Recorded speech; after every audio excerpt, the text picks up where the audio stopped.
पंहिंजावेरी ड्रामे जी नई अपडेट में तव्हां सभिनी पीरी प्यारनि खे ख़ुशि आमदीद। दोस्तों अॼु रिव्यू करण वारा आहियूं मेगा सोप सीरियल पंहिंजावेरी। अचण वारा एपिसोड ज़बरदस्त धमाकेदार थियण वारा आहिनि।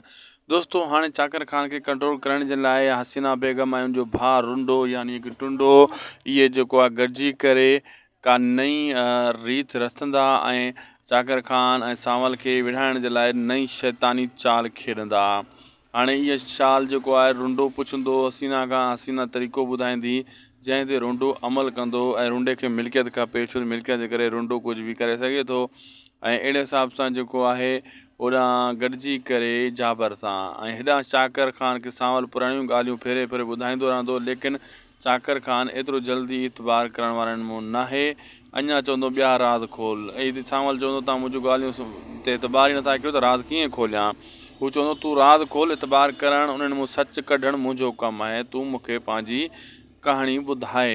वरी इहे बैकग्राउंड ॿुधाईंदो रहंदो त कीअं हसीना ऐं जेको आहे जाबर मिलंदा हुया, मां ॾिसंदो हुयुसि अहिड़ियूं ॻाल्हियूं कंदा हुआ, ढकण वग़ैरह।